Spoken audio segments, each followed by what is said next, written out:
नमस्कार दोस्तों, दुनिया में ऐसा कौन सा इंसान होगा जो यमलोक जाना चाहता होगा?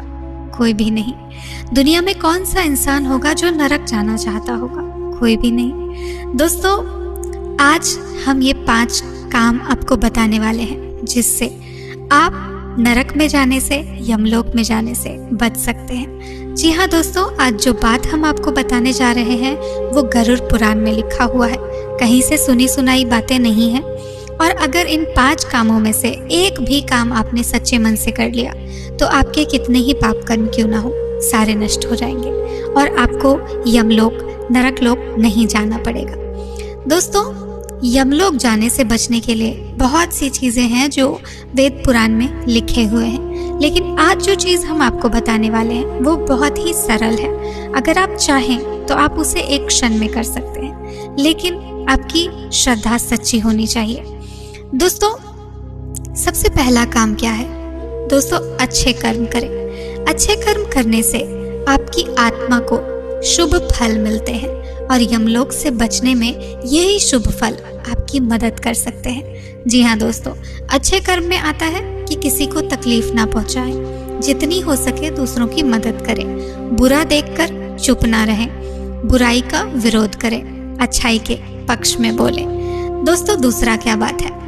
दूसरा है दोस्तों ध्यान और धार्मिक अभ्यास, योग, मेडिटेशन, पूजा, जप, आरती आदि धार्मिक अभ्यास करने से आपकी आत्मा को शांति मिलती है और यमलोक से बचने में मदद मिल सकती है। जी हाँ दोस्तों, अगर आप योग करते हैं, ध्यान करते हैं, पूजा करते हैं, आरती करते हैं या धार्मिक कोई भी काम करते हैं तो आपकी ऊर्जा ऐसी हो जाती है जिससे आप यमलोक जाने से बच सकते हैं। तीसरा क्या है? तीसरा है सदाचार।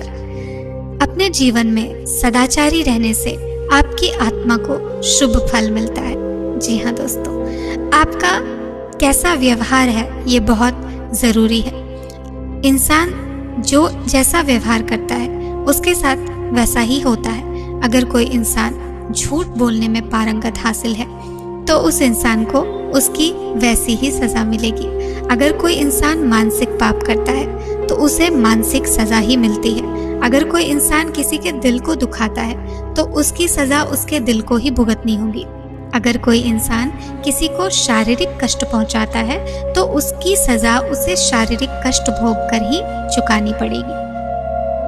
चौथा है दान। जी हाँ दोस्तों, दान एक ऐसी चीज़ है जिसको करके आप अपने बहुत सारे पाप नष्ट कर सकते हैं। दोस्तों, हम कितनी भी कोशिश क्यों ना कर लें, लेकिन हमसे हर दिन बहुत सारे पाप होते हैं, अनजाने में ही सही, लेकिन पाप तो पाप होते हैं। तो दोस्तों, दान को एक ऐसा माध्यम माना गया है जिससे आप बहुत जल्दी अपने सारे पाप नष्ट कर सकते हैं। अब दान का अर्थ क्या है ये लोग नहीं समझते। लोगों को लगता है कि कुछ पैसे या कुछ खाना देने से दान हो गया। नहीं, फिर तो दान और मदद में कोई अंतर ही नहीं रह जाएगा। दोस्तों, दान और मदद में एक बहुत छोटी सी अंतर है जो बहुत कम लोग समझते हैं। दान और मदद उसको कहेंगे जो हमारे पास बहुत सारा कुछ है या हमारे पास बहुत धन है या हमारे पास बहुत अन्न है तो उसमें से थोड़ा सा निकाल कर किसी को दे दिया, उसे हम मदद कहते हैं। और दान होता है कि आपके पास एक ही रोटी है लेकिन अगर कोई भूखा आए तो उसको दे दिया, उसे दान कहते हैं। जी हाँ दोस्तों, खुद भूखा रहकर दूसरों को खिलाना, खुद के आशाओं को मारकर दूसरों को जीवंत करना, खुद के इच्छाओं को मारकर दूसरों को खुशी करना। दोस्तों, यही सच्चा दान है, इससे बड़ा कोई दान नहीं। दोस्तों, दान करने से आपकी आत्मा को पुण्य मिलता है और यमलोक में बचने से मदद मिल सकती है। धार्मिक ग्रंथों का पाठ, भगवद गीता, रामायण, महाभारत, उपनिषद, इन सारे ग्रंथों का पाठ करने से आपकी आत्मा को शांति मिलती है। जी हाँ दोस्तों, जब आप रामायण का पाठ करते हैं, गीता का पाठ करते हैं, उपनिषदों को पढ़ते हैं, तब आप खुद में ही ये महसूस करेंगे कि आपको कैसा अनुभव होता है।